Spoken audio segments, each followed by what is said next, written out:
1984. Michael Jordan is sitting in a meeting room.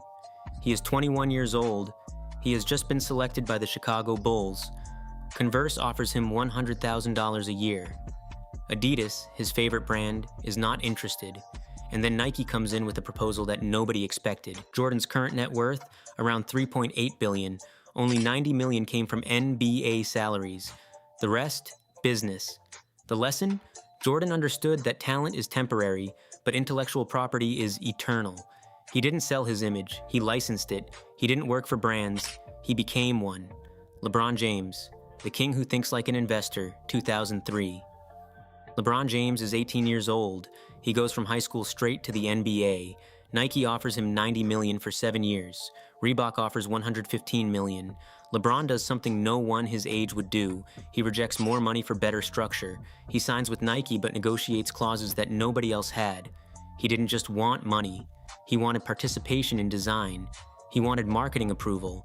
He wanted to build a brand, not just be an image. 2015, the contract expires.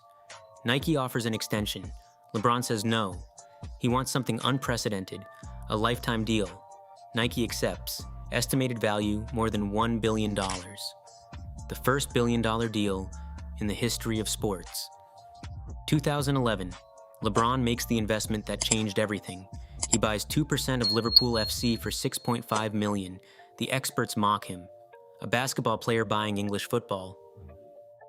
2021, Liverpool is valued at $4.45 billion.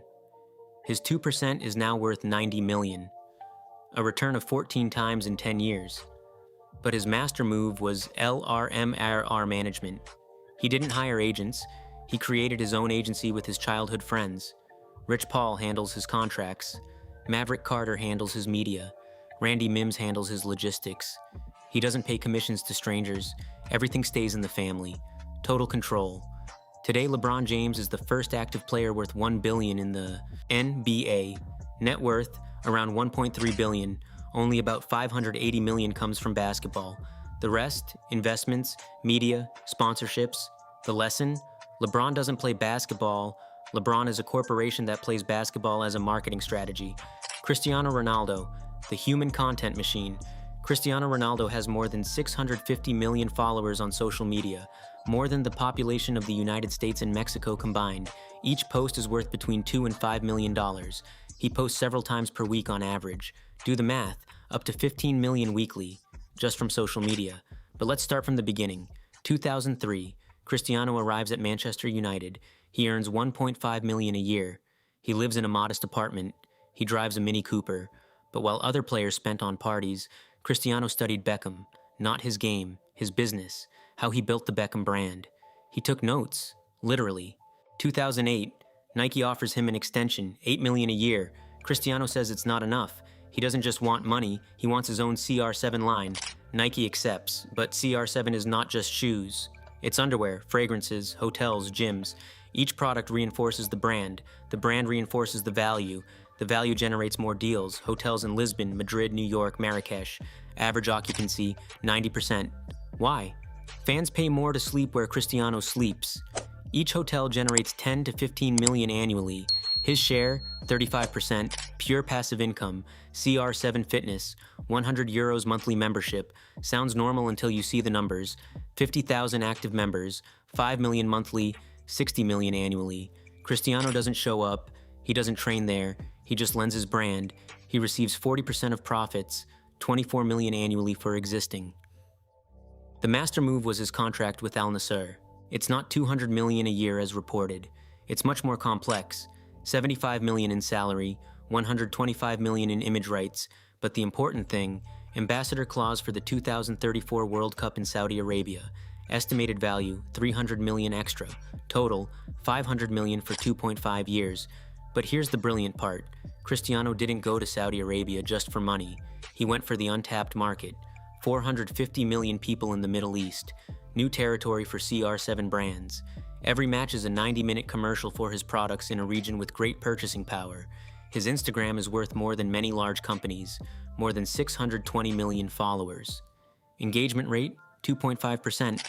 That means 15.5 million people interact with each post. For context, the The Super Bowl has 115 million viewers. Cristiano reaches 15% of that audience with one photo. Herbalife, Clear, Binance, each sponsor pays minimum 10 million annually, not to see him play, for access to his audience. Cristiano is not a footballer with sponsors. He's a media platform that plays football. Current net worth, more than 1 billion and rising. Goal, consolidated before 45. Serena Williams, the investor who played tennis. Serena Williams earned 94.8 million in tennis prize money. Impressive. But listen to this. Her investment fund, Serena Ventures, manages 111 million and has invested in more than 60 companies. Several of those companies are now unicorns, valued at more than 1 billion. Her portfolio is worth more than all the money she earned playing. 2014, Serena founds Serena Ventures. She doesn't hire a Wall Street team. She herself evaluates each investment. Her criterion, companies founded by women or minorities, not for charity, for opportunity. Traditional venture capitalists ignore these founders. I see value where others see risk. Her strategy is brilliant. She doesn't invest in just anything. She invests in companies she can influence. Nike paid her $40 million for 5 years. When it expired, she didn't renew. She signed with Nike for less money but more flexibility. She launched S by Serena, her clothing line. No licensing, total ownership. She designs, manufactures, distributes, absolute control, 60% margins. Nike would have taken 90%. Her smartest move was the timing. She announced her evolution from tennis, not retirement, just when Serena Ventures closed a round of 111 million. The message, the tennis player retires, the chief executive officer emerges. Investors loved it. Companies line up for Serena to invest. Not for the money, for the validation. The Serena model is unique. She's not an athlete who invests. She's an investor who used tennis as a launch platform. Every victory gave her more negotiating power. Every defeat humanized her. Everything was content to build Serena the brand, not just Serena the tennis player. Shaquille O'Neal, the franchise giant. Shaq had an epiphany at 25 years old. He spent $1 million in one day. Cars, jewelry, gifts. His banker called him. "You'll run out of money in 2 years at this rate." Shaq got scared. He called Magic Johnson. "Teach me the business." Magic gave him a lesson that changed his life. The wealthy don't work for money, they own the money. Shaq stopped buying. He started owning. Five Guys. He didn't buy one franchise. He bought 155.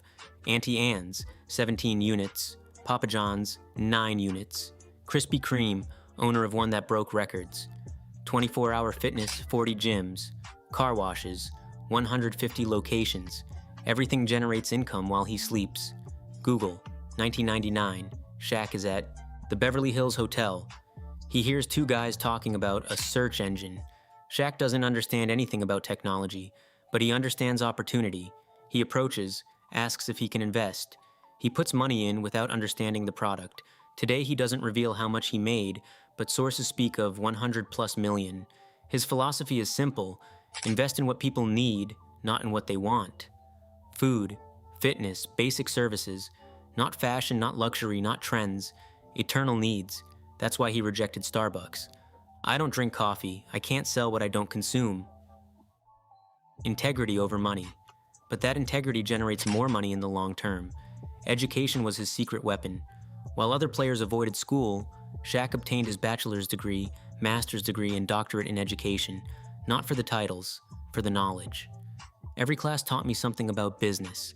The professors didn't know they were training a future magnate. Carnival Cruise Lines named him Chief Fun Officer. Not Chief Financial Officer. Chief Fun Officer. Sounds like a joke. They pay him millions to make cruises more fun. But it's genius marketing. Every Shaq appearance generates millions in free advertising. Carnival knows it, Shaq knows it, everyone wins. The success formula. All these athletes discovered the same formula. Step 1. Master your sport. Not to be famous. To build negotiating power. Step 2. Convert attention into equity stake. Not sponsorships. Ownership. Step 3. Diversify intelligently. Not into random things. Into logical extensions of your brand. Step 4. Hire experts. Not friends. Professionals who know more than you. Step 5. Think in decades. Not in seasons. In generations. Jordan didn't sell shoes. He sold aspiration. LeBron doesn't play basketball. He builds legacy. Cristiano doesn't kick balls. He generates content. Serena didn't hit racket shots. She identified opportunities. Shaq wasn't a center. He was a businessman disguised as an athlete. The secret they all shared: they started thinking like owners while everyone saw them as employees. They didn't wait until retirement to build. They built while competing.